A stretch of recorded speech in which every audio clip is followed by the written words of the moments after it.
કેમ છો વિદ્યાર્થી મિત્રો? આપણી વચ્ચે ઉપસ્થિત છે ઘણા બધા વિદ્યાર્થી એમને જાણતા બી હશે. મેહુલ સર છે, પોતે આરો છે અને સરને કહેવાય ને કે ખાસો એવો અનુભવ છે આ ફિલ્ડનો એમ, અને ઘણું બધું કામ કરેલું છે. અને આઈ થિંક તમે એમની બુક્સ બી જોઈ હશે, આપણે જે લોન્ચ કરેલી છે આરોની, એની અંદર અપડેટ બી આવી ગઈ છે, એટલે કોઈને બી જોતી હોય તો બહારથી ડેસ્કમાંથી મળી જશે. અને બીજા સર છે જે હરદર સર, પોતે ડીડી છે, ડેપ્યુટી ડાયરેક્ટર છે. તો આજે સરને આપણે તાળીઓના ગડગાડથી વધાવી લઈશું અને સરને કહેશું કે સર જે એમને ફિલ્ડની અંદર જે કામ કરેલું છે એમનો એક્સપિરિયન્સ આપણને શેર કરશે. પ્લસ સાથે સાથે આપણે લાસ્ટમાં ક્વેશ્ચન આન્સર રાખીશું કે તમને બી જે મૂંઝવતા ક્વેશ્ચનો છે એ બી આપણે લાસ્ટમાં પૂછી શકીશું.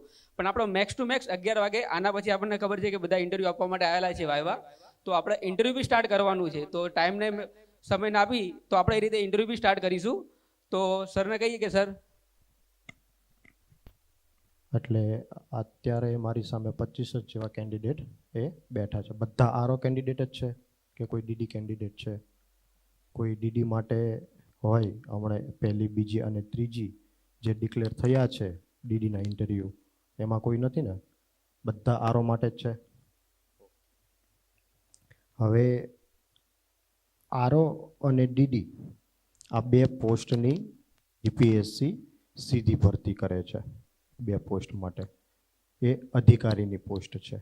બાકીની જે આરએ અને એસએ મીન્સ કે રિસર્ચ આસિસ્ટન્ટ અને સ્ટેટિસ્ટિકલ આસિસ્ટન્ટની ભરતી એ આપણે ગૌણ સેવા કરે છે. આયોગ જે ભરતી કરે છે એમાં આપણી આ બે પોસ્ટ છે, કી પોસ્ટ છે. એટલે આપણી જે આ પોસ્ટ છે ને એ રિસર્ચ ઓફિસર તરીકે આપણે ફ્રેશર હોઈએ ઘણી વખત, કારણ કે આપણે એઝ અ ગ્રેજ્યુએશન બેઝ આમાં આપણે એન્ટર થઈએ છીએ અને ગ્રેજ્યુએશનથી તમને આમાં એન્ટ્રી મળે છે. એટલે ઘણી વખત તમારી પાસે કોઈ ગવર્મેન્ટ ફિલ્ડમાં કામ કરવાનો એક્સપિરિયન્સ હોતો નથી. ઘણી વખત તમારી પાસે પ્રાઇવેટ ફિલ્ડમાં કામ કરવાનો એક્સપિરિયન્સ હશે. ઘણી વખત તમે કોઈ પ્રાઇવેટ ફિલ્ડમાં ગ્રેજ્યુએશન બેઝ MBA કરેલું હોય, મેથેમેટિક્સ કરેલું હોય, ઇકોનોમિક્સ કરેલું હોય, તો એ તમે ત્યાં પ્રાઇવેટ ફિલ્ડમાં એક એક્સપિરિયન્સ મેળવેલો હશે. પણ તમારી પાસે ગવર્મેન્ટ ફિલ્ડનો એક્સપિરિયન્સ કેટલા વ્યક્તિ પાસે છે? હાથ ઊંચો કરજો. ગવર્મેન્ટ ફિલ્ડમાં અત્યારે ઓલરેડી કામ કરતા હોય હાથ ઊંચો રાખો, અને મને એક્ઝેક્ટ ખબર પડે. હાથ આમ નહીં કોઈ દિવસ કરવાનો. આપણે અહીંયા છે ને એક ફ્રેશર તરીકે આવ્યા છીએ, એક ઇન્ટરવ્યૂ આપવા આવ્યા છીએ. આપણી બોડી એનર્જી છે ને એ એકદમ ફૂલ્લી હોવી પડે. હાથ ઊંચો એટલે ઊંચો. સવારે બધા નાસ્તો કરીને આવ્યા છે, એક પણ વ્યક્તિએ નાસ્તો નહીં કર્યો એવું નહીં બને. એટલે 4, 8, 10 અને 12 વ્યક્તિ એ ગવર્મેન્ટ ફિલ્ડમાંથી છે. એટલે અત્યારે જે બેઠા છે અહીંયા કેન્ડિડેટ એમાંથી 50% ગવર્મેન્ટના છે. એટલે જેની પાસે કંઈક ને કંઈક ગવર્મેન્ટ કઈ દિશામાં કામ કરે છે ને એનો અનુભવ છે. બાકીના 50% બ્લેન્ક છે. મીન્સ કે એને ગવર્મેન્ટ શું છે, કઈ પદ્ધતિથી કામ કરે છે, આ જે પોસ્ટ માટે તમે જઈ રહ્યા છો એ પોસ્ટમાં ગવર્મેન્ટે શું કરવાનું છે એના વિશે તમને ખબર છે નહીં. ક્યાંક તમે બુક્સમાં વાંચેલું હશે, ક્યાંક તમે કોઈ વેબસાઇટ ઉપર જોયેલું હશે. તો વિઝન, મિશન એ બધું તમને ક્લિયર હશે કે આ કચેરી શેના માટે કામ કરી રહી છે, આ કચેરીનો ઓબ્જેક્ટિવ શું છે, કઈ દિશામાં સરકારની પહેલ છે, અને આ સરકારમાં જે બધી અલગ અલગ વિવિધ કચેરીઓ છે એમાં જે આપણે જે કચેરીમાં જવાના છીએ ત્યાં એનું શું રોલ છે, એવું તમે ક્યાંક ને ક્યાંક વેબસાઇટ ઉપર જોયું હશે.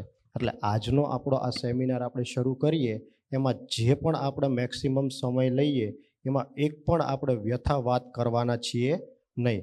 ટુ ધી પોઈન્ટ તમારે લખવું હોય, તમારા મગજમાં લખવું હોય, તમારી બુક્સમાં લખવું હોય તો તમે લખી શકો છો. એનું પણ એક રીઝન કહું કે તમે લખશો ને તમને બે ફાયદા થશે. અહીંયા ફાયદાની જ વાત કરવા માટે તમે આવ્યા છો અને હું પણ અહીંયા ફાયદાની વાત કરવા માટે જ આવ્યો છું. એટલે લખવાનું એટલા માટે રાખજો કે આ સેમિનાર ઇન ફ્યુચર તમને માત્ર રિસર્ચ ઓફિસર માટે કામમાં નહીં આવે.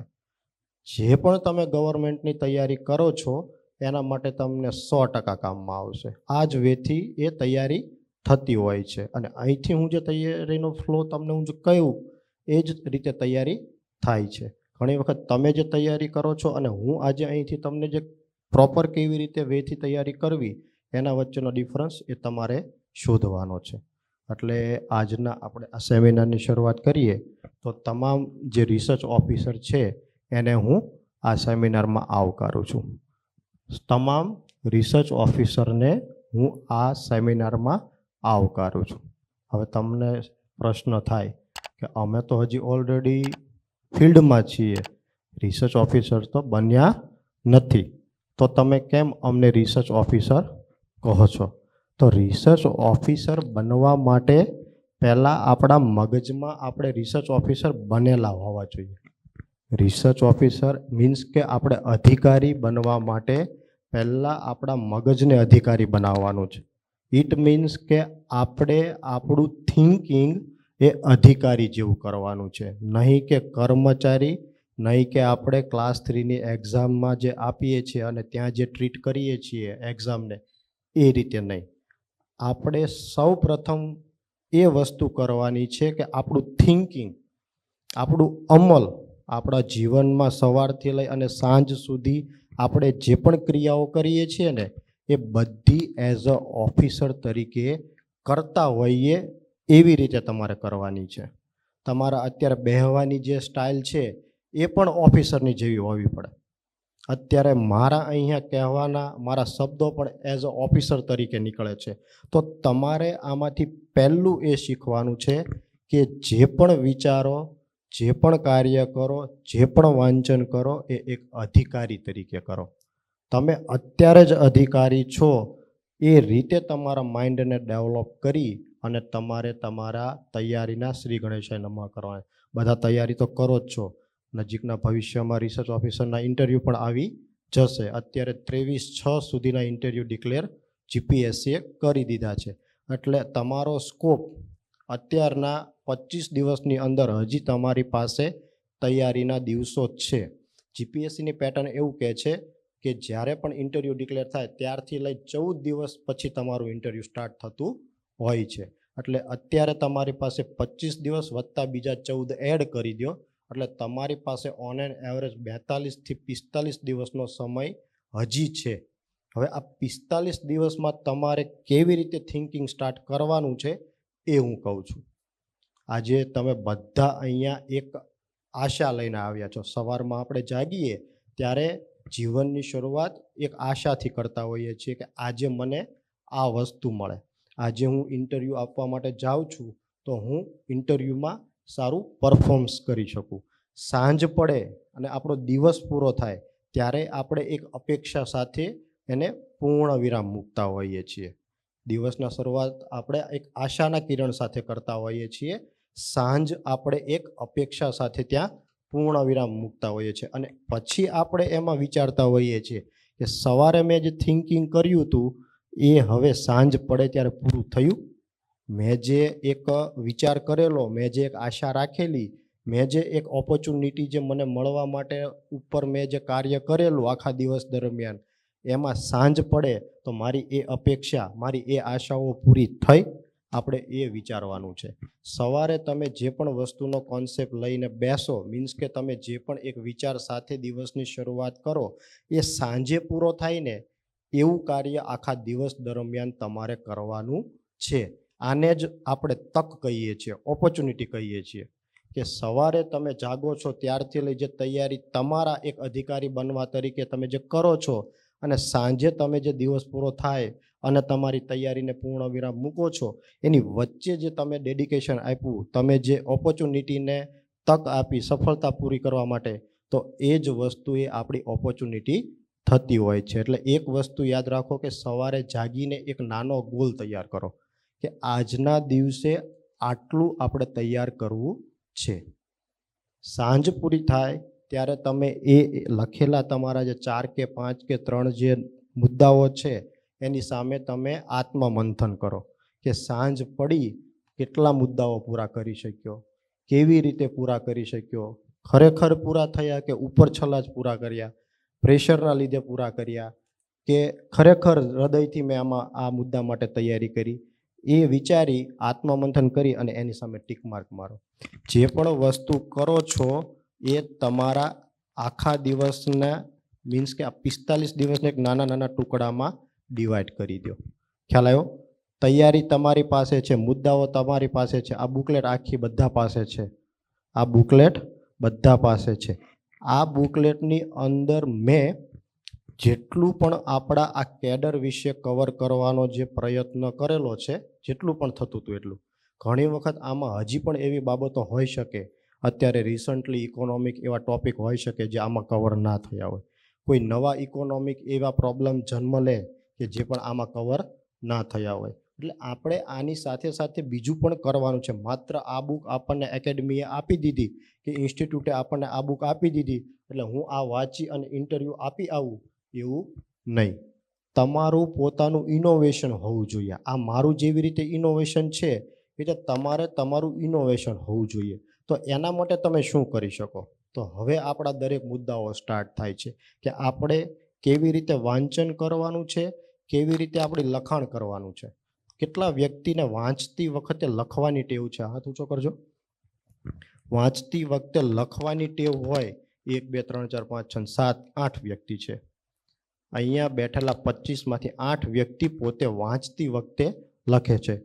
હું 15 વર્ષ કે 17 વર્ષથી આ ફિલ્ડમાં છું, તૈયારી કરી રહ્યો છું. 12 વર્ષથી ગવર્મેન્ટ ફિલ્ડમાં છું. હું એક પણ વસ્તુ વાંચું ત્યારે લખ્યા વગર છોડતો નથી. સવારનું છાપું વાંચું ત્યારે પણ એને હું મારી નોટબુકમાં ઉતારવા પ્રયત્ન કરું છું આજની તારીખે. શા માટે? કે મારે અત્યારે શું જરૂર છે.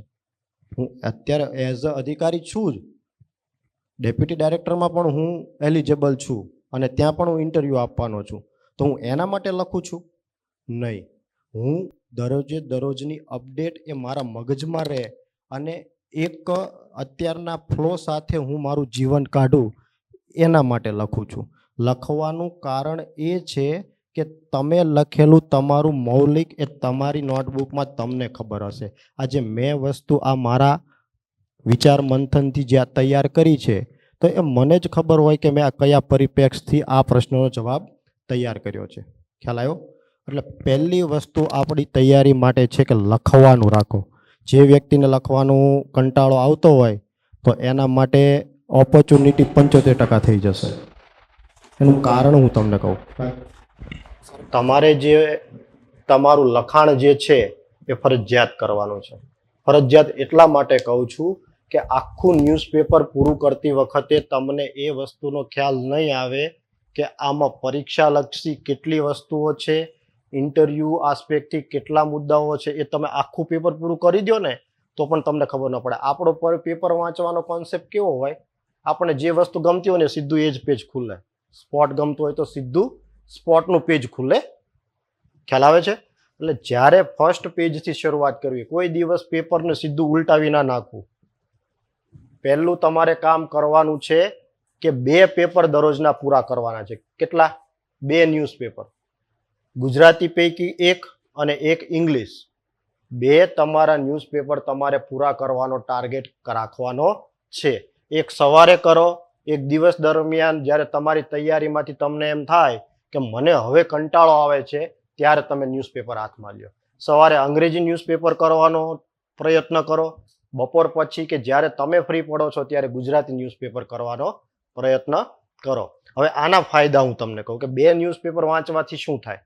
અંગ્રેજી ન્યૂઝપેપર વાંચવાથી તમારી એક તો વોકેબ્યુલરી વધવાની, કોન્સેપ્ટ ક્લિયર થવાના કે જે ન્યૂઝપેપર ઇંગ્લિશમાં આવે છે એ લોકો કેવી રીતની કન્ટેન્ટ તૈયાર કરે છે અને કેવી રીતે એ લોકો પોતાના ન્યૂઝપેપરમાં ઉતારે છે, અને ગુજરાતી ન્યૂઝપેપર છે એમાં એ કેવી રીતની વોકેબ્યુલરી હોય છે, વ્યાકરણ હોય છે, એ પોતાના ન્યૂઝ કેવી રીતે ઉતારે છે.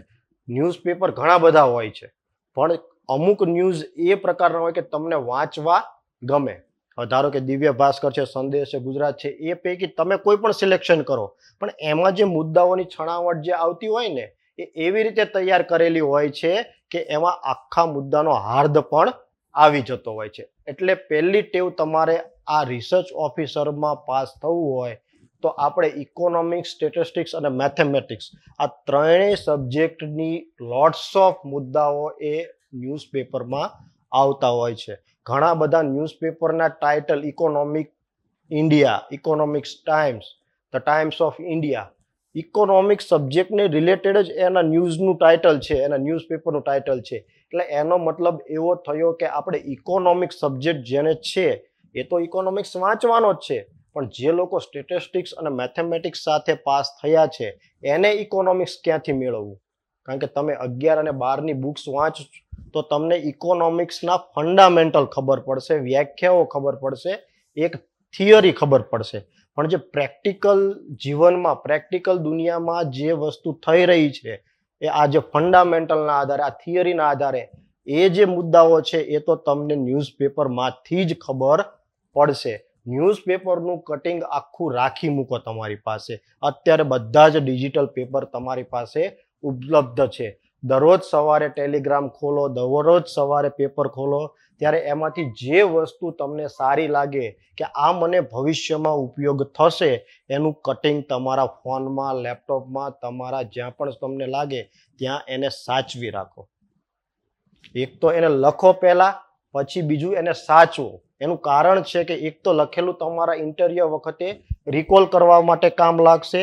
જ્યારે તમે સાચવેલી વસ્તુ હશે એ ઓન ફિલ્ડ જ્યારે તમે કામ કરવા માટે જશો ત્યારે તમને એ કામમાં આવશે. કારણ કે એ વખતે તમે પેલું 7-10નું જે ન્યૂઝપેપર છે એ ખોલવા બેસશો નહીં. તમને યાદ પણ નહીં હોય કે આ મુદ્દો મેં કયા ન્યૂઝપેપરમાં વાંચ્યો હતો. એ વખતે તમે જે તમારું કટિંગ જે છે એ સાચવેલું એ તમારી પાસે ક્યાંય ફોલ્ડરમાં પડ્યું હશે ત્યારે તમને એ ઉપયોગમાં આવશે. ઇન્ટરવ્યુ પહેલા માટે તમારું લખાણ, કટિંગ, ઇન્ટરવ્યુ પછી જ્યારે પ્રેક્ટિકલ ફિલ્ડમાં આવો છો ગવર્મેન્ટમાં ત્યારે તમારી સામે એ પ્રશ્ન એવો આવીને ઊભો, ત્યારે તમને જે પ્રેક્ટિકલ નોલેજ જોઈશે એ તમારા એ વખતના એ વાંચનના આધારે જોઈશે. ત્યારે તમારી પાસે આ બુકલેટ નહીં હોય, કારણ કે વ્યક્તિ જ્યારે સફળ થાય ને ત્યારે આ બુકલેટ ફેંકી દેતો હોય છે. આ જે લખાણ આપણે લખીએ છીએ ને ત્યારે પછી આપણને એવું થાય કે આમાં આપણે આપણા માટે કોઈ કામનું નથી. એવું નથી હોતું. એટલે તૈયારીની શરૂઆત આપણે જે કરવાની છે ને એ મગજને અધિકારી બનાવવાનું છે. બોડીને તો આપણે અધિકારી બનાવવાની જ છે, પણ માનસિક જે તમારા વિચારો છે ને એને અત્યારે તમારે ઓફિસર બનાવવાના છે. એટલે તમારું જે થિંકિંગ તમે જે કરો છો, કોઈ પણ મુદ્દા ઉપર વિચારો તો એના ઉપર તમારે જ પ્રશ્ન બનાવવા છે અને તમારે જ એનો જવાબ તૈયાર કરવાનો છે. એક વસ્તુ બીજી યાદ રાખો, આ પહેલો પોઈન્ટ થયો લખાણનો, વાંચનનો. વાંચનની થિયરી તમારે કેવી રીતે કરો. બીજું કે કોઈની સાથે કમ્પેરિઝન તમારી ના કરો. બધા ગ્રુપમાં વાંચતા હશો, ટીમ હશે, એકબીજાને તમે ઓળખતા હશો. અત્યારે જે કેન્ડિડેટ હશે ટોટલ 352 કેન્ડિડેટ અપિયર થયા છે આઈ થિંક. તો 352 પૈકી તમારી સ્પર્ધા એ 351 સાથે નથી. આ વાતને ક્લિયર કરી લ્યો અત્યારે જ. સ્પર્ધા તમારી તમારા આત્મમંથન સાથે છે, તમારા પોતાના વ્યક્તિત્વ સાથે છે. તમારા પોતે અત્યારે તમે જે સ્ટેજ ઉપર છો, કર્મચારી છો, અધિકારી છો, તમે એક સામાન્ય વ્યક્તિ છો કે કોઈ ફિલ્ડ સાથે સંકળાયેલ નથી, તો તમારા એ વ્યક્તિત્વને એક ઓફિસર બનાવવા સાથે તમારી સ્પર્ધા છે. આ વસ્તુ એક મગજમાં ફિટ કરી રાખો. કોઈની સાથે કમ્પેરિઝન ના કરો. આજે અહીંયા ઇન્ટરવ્યુ આપો તો પેનલે તમને 50 માર્ક્સ આપ્યા અને મારી સાથે આવેલો બીજો મિત્ર છે એને પેનલે 75 માર્ક્સ આપ્યા. કેમ એને 75 આપ્યા અને મને 50 જ આપ્યા? ક્યારેય કમ્પેરિઝન ના કરો તમારા વ્યક્તિત્વની બીજા વ્યક્તિત્વ સાથે. એનું એક કારણ છે કે દરેક વ્યક્તિને ભગવાને યુનિક બનાવ્યા છે. તમારી અંદર જે ઓપોર્ચ્યુનિટી, તમારી અંદર જે તાકાત છે ને એ બીજા વ્યક્તિ પાસે નથી. એટલે એ વાતને ધ્યાનમાં રાખી અને તમે તમારું ડેવલપમેન્ટ કરો. આપણે પોતાનું ડેવલપમેન્ટ કરવાનું છે. એટલે આપણી સ્પર્ધા આપણી સાથે જ છે, બીજા કોઈ સાથે નથી. અત્યારે ઇન્ટરવ્યુ આપો, જીવનમાં કોઈ બીજા ઇન્ટરવ્યુ આપો, કે જીવનમાં તમે જ્યારે રિસર્ચ ઓફિસર બની ગયા પછી રિયલ ફિલ્ડમાં તમે કોઈ ઓપોર્ચ્યુનિટી મળે, કોઈ તક મળે, કે તમને કોઈ પ્રોજેક્ટ મળે, કે તમને કોઈ ઉપરી અધિકારી તરફથી કામ મળે. જિલ્લામાં તમે જાઓ કચેરીમાં, ત્યાં તમને કામ મળે. અહીંયા હેડ ઓફિસમાં જાઓ ત્યાં કામ મળે. તો એ પણ એક તમારી જ ચેલેન્જ છે. એની સાથે બીજા કોઈને કમ્પેરિઝન કરવાની નથી. એટલે આજથી તમારું જે કમ્પેરિઝન છે ને બીજા સાથે કરવાનું છોડી દો. અહીંથી આ જે વિચાર લઈને જાઓ કે હવે પછી મારે મારી જાત સાથે જ સ્પર્ધા કરવાની છે.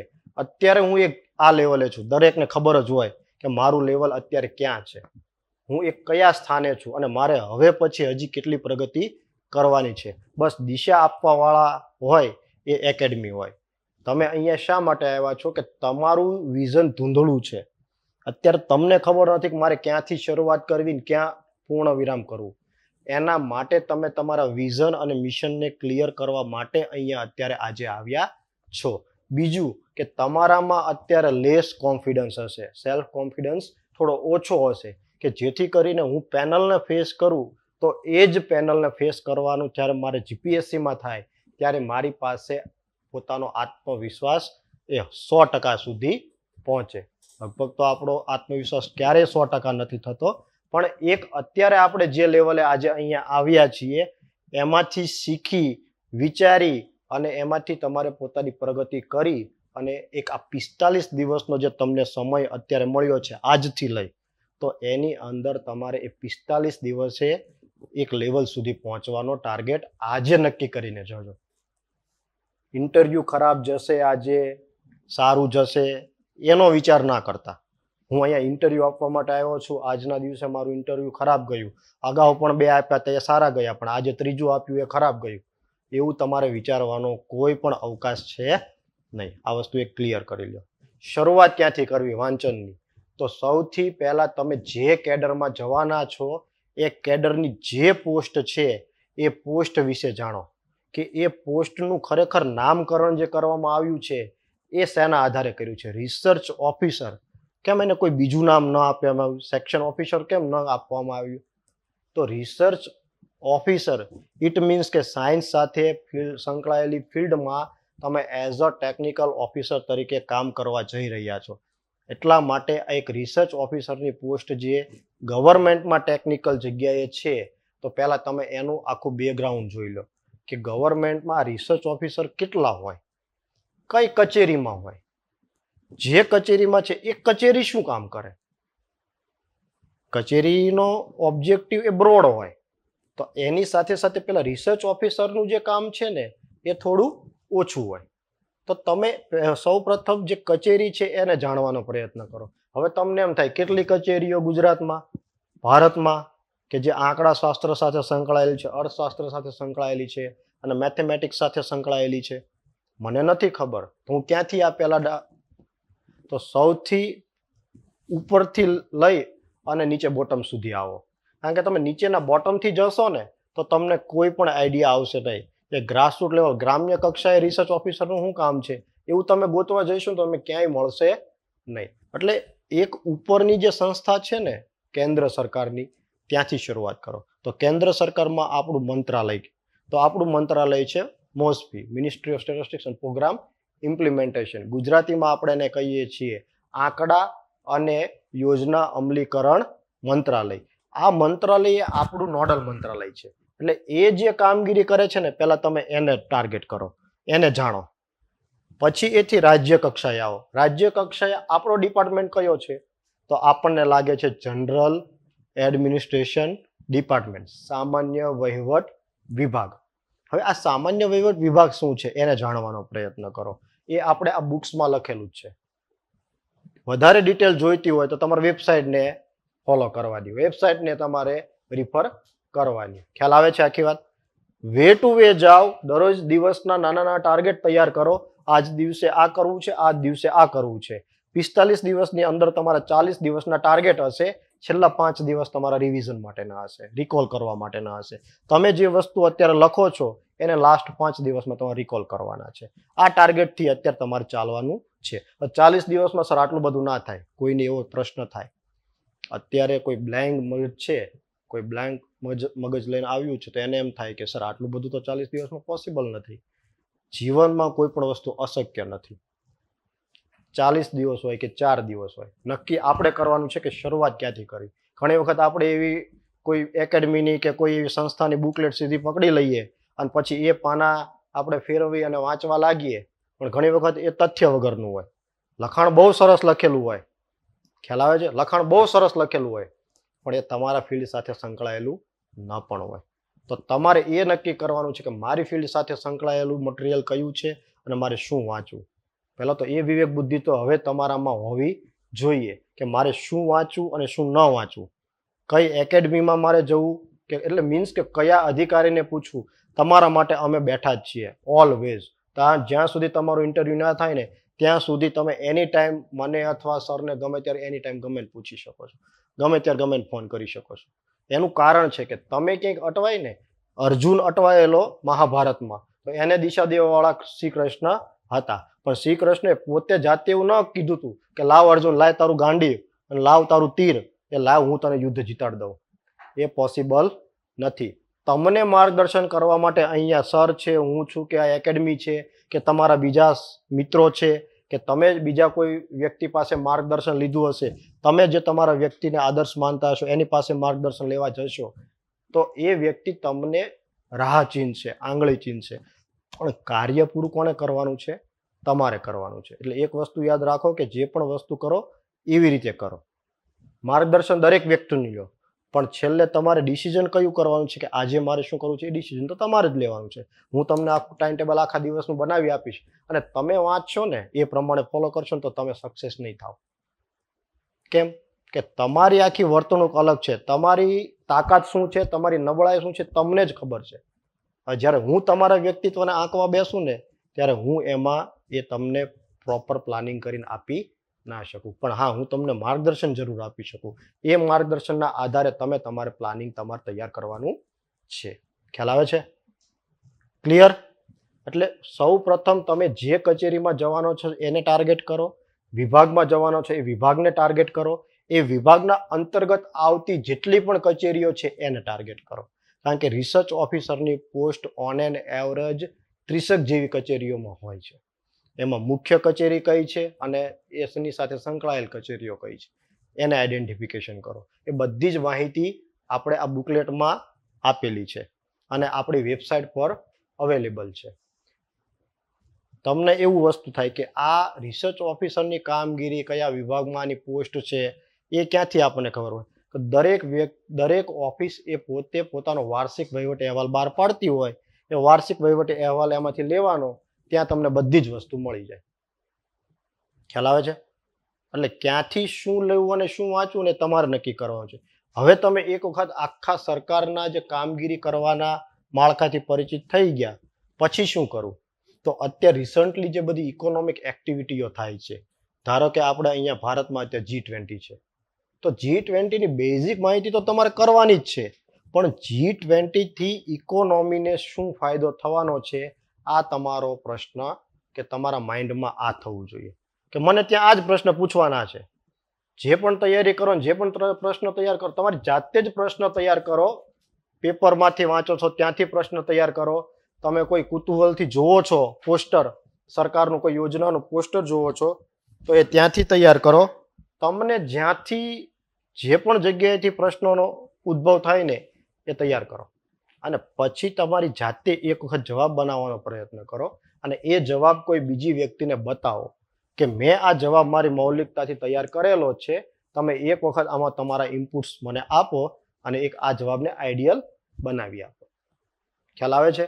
તમારી વિચાર શક્તિ જેટલી બ્રોડ થશે, તમને તાજુબ થશે કે આમાંથી ઇકોનોમિક ક્વેશ્ચન શું આવે, આ આંકડાકી જે આ ધારો કે આ સર્વે આજે થયો તો આજે આ સર્વેમાંથી શું નવું આવે, આ સર્વે ગવર્મેન્ટને કેવી રીતે ઉપયોગ થાય, આ આંકડાઓ ગવર્મેન્ટને શા માટે કામમાં આવે છે, કેવી રીતે કામમાં આવે છે, આવા બધા પ્રશ્નો તમને થવા જોઈએ. જ્યારે તમને આવા બધા પ્રશ્નો થવા લાગશે ને ત્યારે તમે સાચી દિશામાં તૈયારી કરો છો ને એવું તમારે માનવાનું. પછી એક લેવલ એવું આવશે કે તમને કોઈ પણ વ્યક્તિ કોઈ પણ પ્રશ્ન પૂછશે ને એનો જવાબ તમારી પાસે તૈયાર હશે, કારણ કે તમારું માઇન્ડ હવે તમે એ દિશામાં ડેવલપ કરવા માટે તૈયાર થઈ ગયા છો. ખ્યાલ આવે છે? એટલે આવી રીતે તૈયારી કરવાનો એક એપ્રોચ રાખો. બાકી તમને જે આ બુકલેટ જે આપી છે ને એની અંદર તમામ વસ્તુ છે. હવે ઇન્ટરવ્યુમાં તમારે બોડી લેંગ્વેજ કેવી રીતે એપ્રોચ કરવાની છે એ બોડી લેંગ્વેજ વિશે કદાચ તમે ક્યાંક ઇન્ટરવ્યુના વિડીયો પણ જોયા હશે, ક્યાંય તમે આઈએસ જે છે, દ્રષ્ટિ આઈએસ છે કે વિઝન આઈએસ છે, એમાં પણ જે ઇન્ટરવ્યુ આવે છે આઈએસના એ પણ તમે જોયા હશે. નોર્મલ તમારી બોડી લેંગ્વેજ હોવી પડે, પણ તમારું જે માઇન્ડ છે એ શાર્પલી ઓફિસરનું જ હોવું જોઈએ. ત્યાં જે પેનલ બેઠી છે એ તમારા કરતાં 3 ગણા વધારે જ્ઞાન લઈ અને નોલેજ લઈને બેઠેલી છે. એટલે એની સામે તમારો ખોટો એપ્રોચ ન પડવો જોઈએ, ખોટી તમારી ઇમ્પ્રેશન ના પડવી જોઈએ. જે જવાબ આપો છો એમાં તમારું કંઈક તથ્ય હોવું જોઈએ. જે જવાબ આપો એમાં આંકડાઓ સાથે આપો, તો તમને એ ત્યાં તમારા જવાબને એ લોકો એક હેલ્ધી જવાબ સ્વીકારશે. દરેક વ્યક્તિ જવાબ આપવા માટે તૈયાર હોય છે. દરેકને એક જ સવાલ પૂછવામાં આવે કે આજે જે સંસદ ભવનનું ઉદ્ઘાટન થયું નવું, અત્યારે જે સંસદ ભવનનું ઉદ્ઘાટન થયું એને તમે અર્થશાસ્ત્ર કે અર્થવ્યવસ્થાની દ્રષ્ટિએ કઈ રીતે જુઓ છો? આ તમને 25 વ્યક્તિને આ જ પ્રશ્ન પૂછવામાં આવે, દરેકનો જવાબ અલગ આવશે. એક પણ વ્યક્તિનો જવાબ એક સરખો નહીં હોય. એટલે દરેકનું થિંકિંગ અલગ છે. એટલે એનો મતલબ કે તમારે તમારા વિચારને પેપર ઉપર ઉતારવા પ્રયત્ન કરવાનો છે. મેં લખવાની જે વાત કરી ને એટલા માટે કરી કે શા માટે લખવું જોઈએ. કારણ કે ઘણી વખત આપણા વિચાર એટલા બધા હેલ્ધી હોય છે, એટલા બધા શાર્પ હોય છે ને કે આપણને 5 મિનિટમાં એટલા સારા વિચારો આવી જાય ને, એમાંથી જવાબ તૈયાર થઈ જતો હોય છે. પણ એને આપણે પેપર ઉપર નથી ઉતારી શકતા. એટલે 3જી 4થી મિનિટે અથવા બીજા દિવસે આપણને બધું બ્લાઇન્ડ થઈ જાય છે. પણ કાલે શું યાદ આવ્યું હતું? કંઈક આવ્યું હતું ખરું, કંઈ વિચાર આવ્યો તો ખરો, આખો જવાબ તૈયાર થઈ ગયો હતો આ પ્રશ્નનો. જ્યારે વાંચવા બેઠા હતા ત્યારે આખો પ્રશ્નનો જવાબ મેં તૈયાર કરી દીધો હતો, પણ હવે અત્યારે યાદ નહીં આવતું શું આવ્યું હતું. તો જે સમયે જે વસ્તુ યાદ આવે એ મોબાઈલ હોય તો મોબાઈલમાં લખી લ્યો, પેપર હોય તો પેપરમાં ઉતારી લ્યો, અને પછી એને વ્યવસ્થિત રીતે તમારી જે પણ બુક્સ બનાવતા હોય એમાં ઉતારો. બુક્સ એક જ બનાવવાનું રાખો કે જે છેલ્લા સમયે તમને રિકોલ કરવા માટે યાદ આવે. એક વખત આ બુક્સમાં ઉતાર્યું, બીજી વખત ત્રીજી બુક્સમાં ઉતાર્યું, ચોથી વખતે તમે કંઈક મોબાઈલમાં લખ્યું હતું એ ભૂલી ગયા, ક્યાં સાચું હતું એ ન ખબર પડી. એવું બધું ના કરો. જે પણ તમે તમારા હાથમાં મટીરિયલ પકડો એ યુનિક રાખો. ખ્યાલ આવે છે?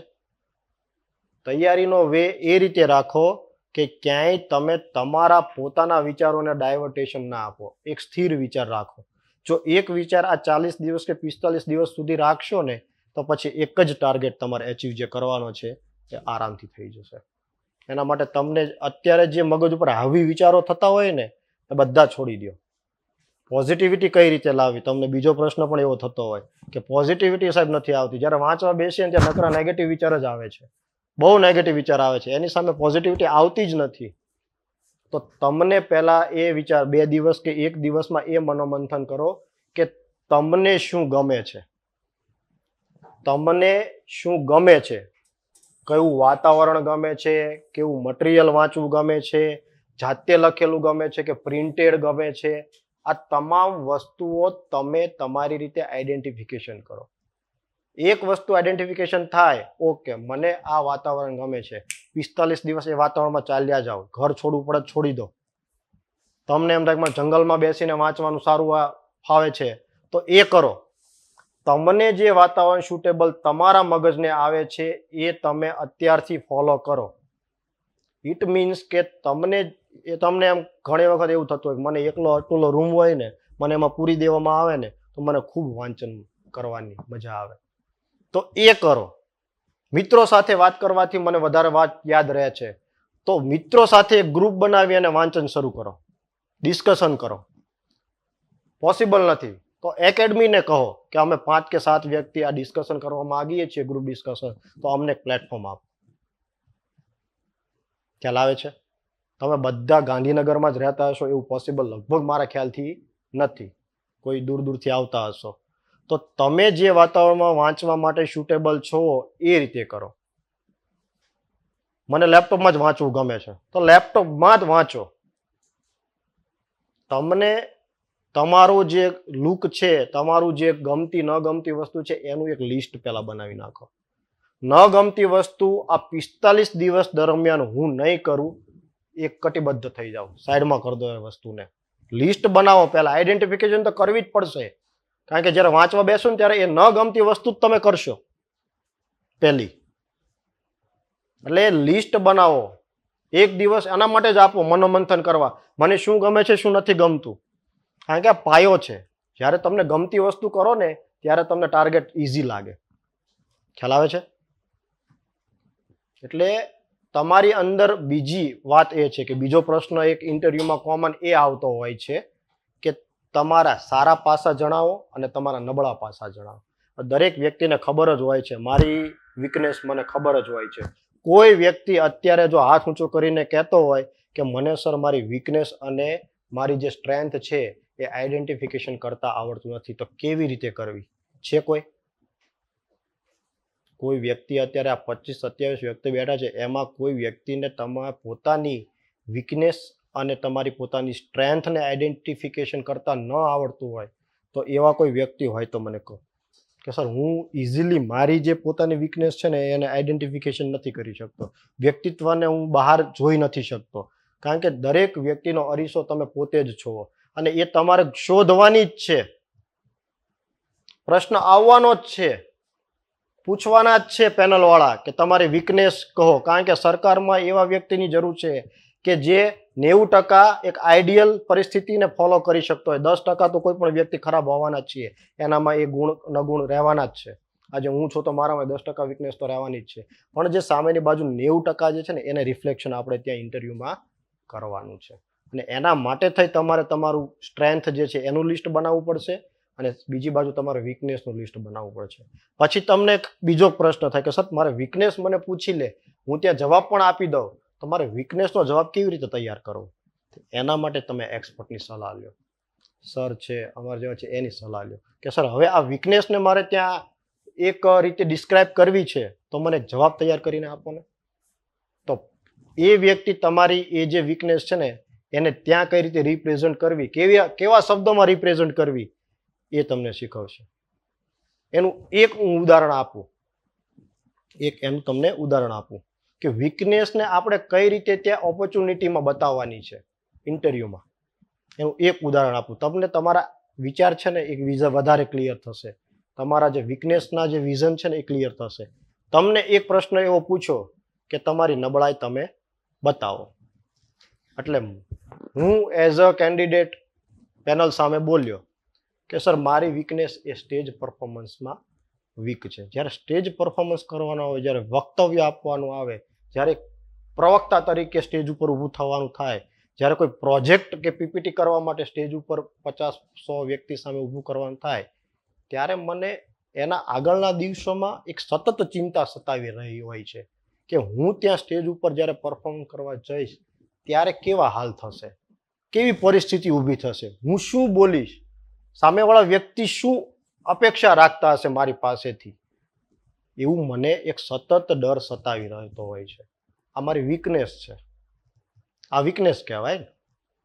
પણ આને હવે તમારે ઓપોર્ચ્યુનિટીમાં બદલવાની છે, તો તમે બીજી સેકન્ડે જવાબ કેવી રીતે આગળ ઉમેરશો કે સર જ્યારે પણ મને આવો ડર હોય છે એ આ ડરના લીધે છે ને હું જ્યારે પણ પરફોર્મ કરવાનું હોય છે સ્ટેજ ઉપર ત્યારે એના આગળના 5 દિવસ એટલું મનોમંથન કરું છું ને એ સબ્જેક્ટ ઉપર કે જ્યારે પરફોર્મન્સ ખરેખર કરવાનો આવે ને ત્યારે મેં જેટલી અપેક્ષા રાખી હોય ને એના કરતાં 3 ગણું બેસ્ટ પરફોર્મન્સ કરું છું. અને એના લીધે એ પરફોર્મન્સ કર્યા પછી એ મારો આત્મવિશ્વાસ ડબલથી 3 ગણો થઈ ગયો હોય છે.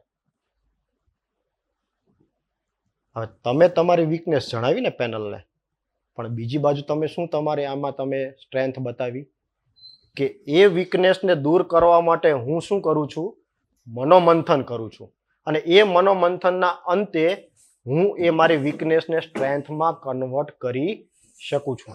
જ્યારે આવા પ્રકારના જવાબ તમે જ્યારે તૈયાર કરી શકતા હોય ત્યારે તમારે સમજવાનું કે તમારી વીકનેસ એ વીકનેસ નથી.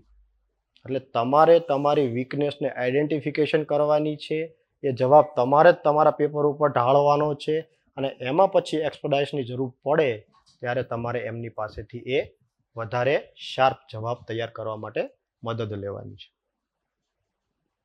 ખ્યાલ આવે છે? ક્લિયર? તૈયારી કેવી રીતે કરવાની છે? જે પણ વાંચો એમાં ટાર્ગેટ તમારો શું હોવું પડે? ઇન્ટરવ્યુ. પ્રશ્ન કાઢો, જવાબ તૈયાર કરો, પ્રશ્ન કાઢો, જવાબ તૈયાર કરો. આમાં પ્રશ્ન અને જવાબ તૈયાર કરીને આપી દીધા એનો મતલબ એવો નથી કે ધીસ ઇઝ આઈડિયલ આન્સર. ખ્યાલ આવે છે? આની અંદર પણ તમે 2-4 જે તમારી લાઈન ઉમેરવી હોય એ તમે ઉમેરી શકો છો. તમારી મૌલિકતા તમારા જવાબમાં છતી થવી જોઈએ, નહીં કે ગોખણ પટ્ટી. કોઈ વ્યક્તિને એક બુકલેટ આપી દઈએ તો 5 દિવસની અંદર એને યાદ કરી લે, કોઈ વ્યક્તિ એને 2 મહિના આપીએ ને તો પણ યાદ કરી શકે નહીં. પણ એની પાસે એણે મૌલિક જવાબો તૈયાર કરેલા હોય છે. અને જે વ્યક્તિ ગોખણપટ્ટી આજે એક આવ્યું સામે મારી પાસે પરફેક્ટ વાંચી લીધું, યાદ કરી લીધું, ઇન્ટરવ્યુમાં આવશે તો આ બેઠો જવાબ બોલી જશે, એવું હોતું નથી. તમે એવું વિચારતા હોય કે હું જે પણ વાંચું છું એ બેઠું જ મને ઇન્ટરવ્યુમાં પૂછવામાં આવશે, ધીસ ઇઝ નોટ પોસિબલ.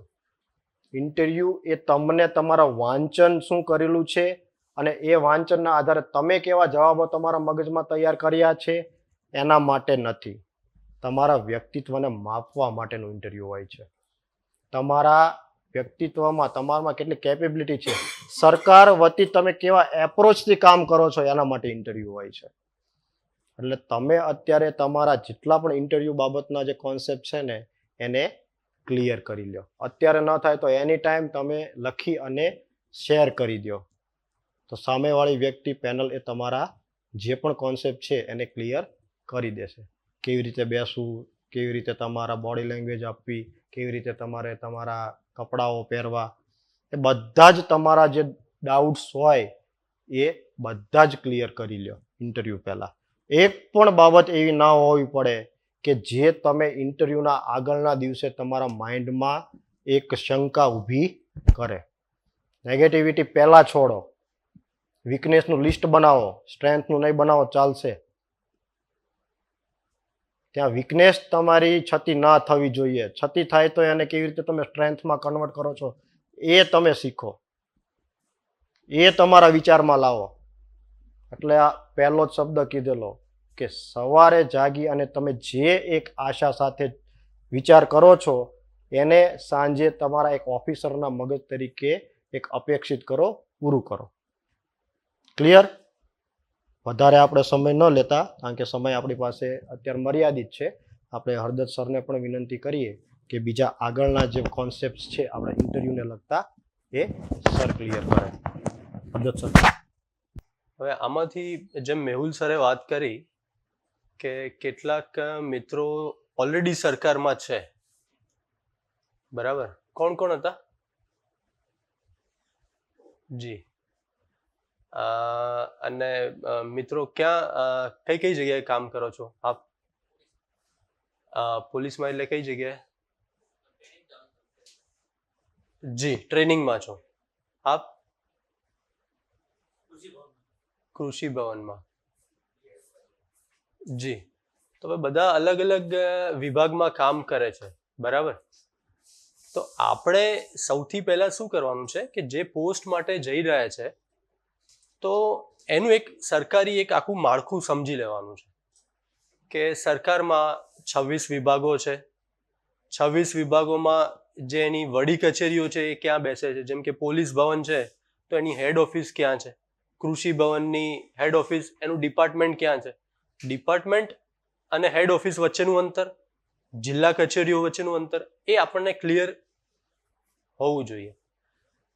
એટલે સૌથી પહેલા શરૂઆત અહીંયાથી કરો, કારણ કે સ્ટેટિસ્ટિક્સ જે છે એ તમને દરેકે દરેક વિભાગમાં, પોલીસમાં આપણે સ્ટેટિસ્ટિક્સનો ઉપયોગ છે, બરાબર? કઈ રીતે? પરફેક્ટ. પછી કૃષિમાં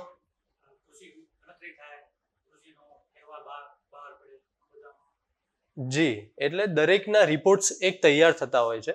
એટલે જે સરકારમાં ના હોય મિત્રો, તો એ પણ સૌથી પહેલા તો દરેક સરકારી વિભાગનો અભ્યાસ કરી લે કે સરકારમાં કેટલા વિભાગો છે, એમાંથી આપ કયા વિભાગમાં કામ કરવા જઈ રહ્યા છો. જે મેહુલ સરે ઓલરેડી કહ્યું કે બુકલેટમાં બધું અવેલેબલ છે, પણ બુકલેટ એક વખત પ્રોપર આપ તૈયાર કરી જાઓ, એ પછી વેબસાઇટ જુઓ, એને સંલગ્ન મિનિસ્ટ્રી હોય ભારત સરકારમાં એ પણ જુઓ. જેમ કે કૃષિ છે, એગ્રીકલ્ચર, તો એને સંલગ્ન મિનિસ્ટ્રી ભારત સરકારમાં છે, એમાં કઈ યોજનાઓ ચાલે છે એ એક વખત આપ પ્રોપર જોઈ જાઓ, બરાબર?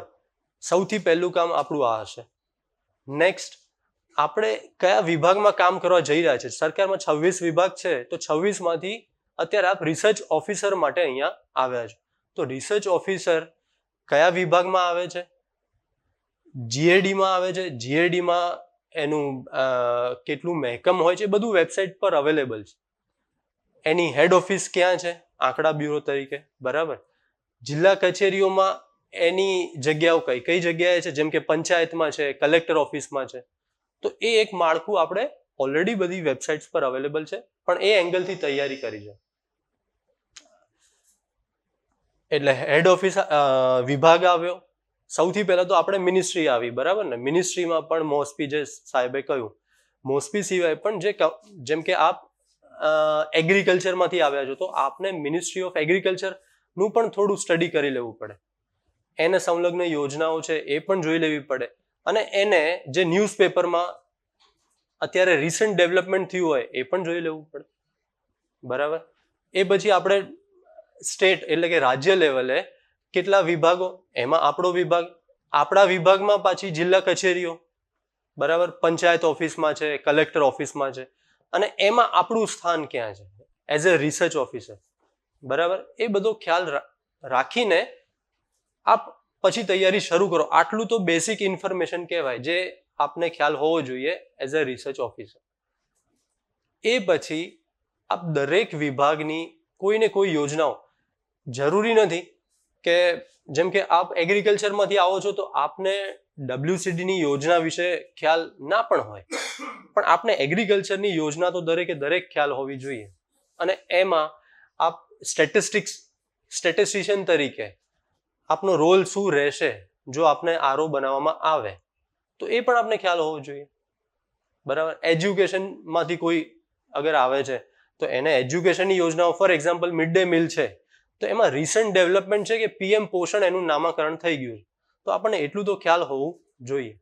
પછી જે વિભાગમાં કામ કરીને આવો છો અને એ પણ ના ખ્યાલ હોય તો એ નેગેટિવ જાય છે. અને એના જે પેનલે માર્ક્સ ધારી રાખેલા હોય ઇન્ટરવ્યુમાં કે ભાઈ આપનું ચાલો બધું બરાબર છે, એટાયર બરાબર છે, એટીટ્યુડ બરાબર છે, એપ્રોચ પરફેક્ટ છે, કોન્ફિડન્સ લેવલ બરાબર છે, પણ જેવું બ્લફિંગ શરૂ થાય એટલે, અને બ્લફિંગ કેમ શરૂ થાય, કારણ કે આપણા પાસે પ્રોપર ઇન્ફોર્મેશન નથી હોતી અને જ્યાં કામ કરીને આવ્યા છે એ ઇન્ફોર્મેશન નથી, એટલે પછી એ નેગેટિવ જાય, માર્ક્સ આ રીતે કપાય છે.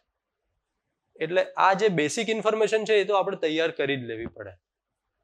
આપ રિસર્ચ ઓફિસર તરીકે જવાના, એટલે રિસર્ચ ઓફિસર તરીકે જિલ્લામાં પંચાયત કચેરીઓમાં કયા કયા સબ્જેક્ટ્સ આવે છે, એમાં આરઓનો એટલે કે રિસર્ચ ઓફિસરનો રોલ શું રહેશે, એ બધું જાણી લેવું પડે. એમાં ઓલરેડી રિસર્ચ આસિસ્ટન્ટ તરીકે કામ કરતા હોય એવા કરેલું છે. ક્યાં? રાજકોટ. એમાં શું કામગીરી કરતા હતા?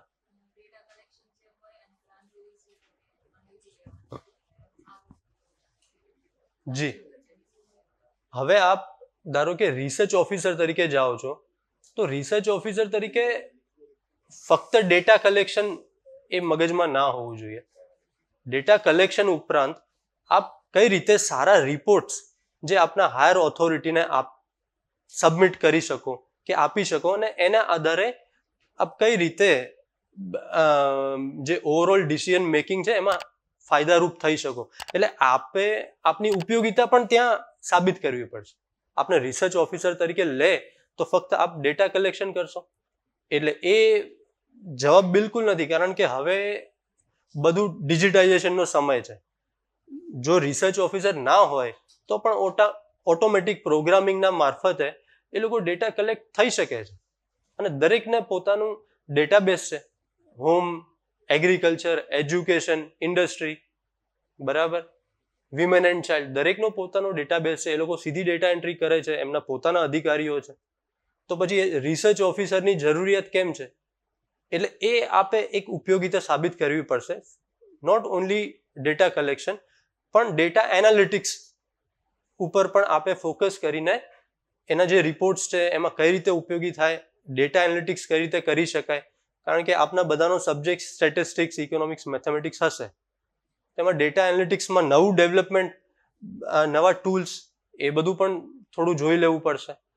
અત્યારે જેમ કે ટેકનોલોજી છે, તો ટેકનોલોજીમાં ફક્ત ડેટા કલેક્શન જરૂરી નથી, પણ અત્યારે બિગ ડેટા છે, machine learning, AI, artificial intelligence, આ બધાનો સમય છે, તો એને ઉપયોગ કરીને આ બધા ટૂલ્સનો ઉપયોગ કરીને આપ કઈ રીતે સારું ડેટા એનાલિટિક્સ કરશો અને એનાથી સરકારને કઈ રીતે ઉપયોગી સાબિત થશો. કારણ કે અલ્ટિમેટલી સરકાર કોના માટે કામ કરે છે?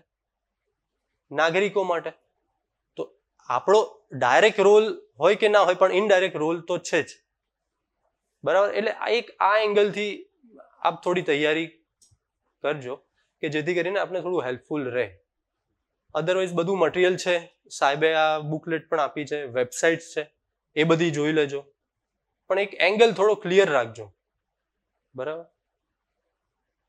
અને થોડું કોન્ફિડન્સ લેવલ ઓવર કોન્ફિડન્ટ પણ ના થઈ જવાય અને એકદમ થોડું ડિસ્કરેજ પણ ના થઈ જવાય. એટલે થોડું પ્રોપર એ મેન્ટેન કરવાનું. આપનું જે ડ્રેસિંગ ને બધું છે એ એક વખત મેનેજ કરી લેવાનું બધું. બરાબર? બીજું તો કંઈ હોતું નથી આમાં. જેટલું ઇન્ટરવ્યુમાં ઘણી વખત એવું થાય છે કે જેટલા 2-4 શબ્દો વધારે બોલીએ છે, કારણ કે એ આપણે શું કરીએ છીએ, આપણી હેબિટ પ્રમાણે 2-4 શબ્દો વધારે બોલી જઈએ છીએ, એટલે ઇન્ટરવ્યુ પેનલ એ જ શબ્દ પકડીને આપને એ ડિરેક્શનમાં લઈ જશે. એટલે શું થાય કે આપનો સબ્જેક્ટ સાઈડમાં છૂટી જાય અને ઇન્ટરવ્યુ ખોટી દિશામાં જાય. આપને એમ થાય કે ઇન્ટરવ્યુ બહુ સારું ગયું છે, પણ અલ્ટિમેટલી માર્ક્સ આવે ત્યારે ખ્યાલ આવે. એટલે ટુ ધ પોઈન્ટ આપણું એજ્યુકેશન, જ્યાંથી આપણે મેથ્સ કર્યું હોય, સ્ટેટ્સ કર્યું હોય કે ઇકોનોમિક્સ કર્યું હોય, એ એકદમ બેઝ એકદમ સ્ટ્રોંગ હોવો જોઈએ. જ્યાં કામ કરો છો એ કામગીરી તો ખબર હોવી જ જોઈએ.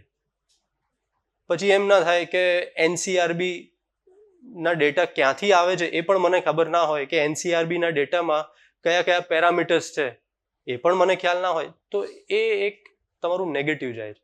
એટલે એજ્યુકેશન, તમારું વર્ક પ્રોફાઇલ એક્ઝિસ્ટિંગ ના હોય તો એજ્યુકેશન, પણ આ બે વસ્તુ એકદમ ક્લિયર હોવી જોઈએ. અને જ્યાં જઈ રહ્યા છો રિસર્ચ ઓફિસર તરીકે, તો એ પણ આપને ક્લિયર હોવું જોઈએ કે મારે ત્યાં જઈને કયું કામ કરવાનું છે, ડિસિઝન લેવાનું છે કે ડિસિઝન લેવામાં સહાયરૂપ થવાનું છે.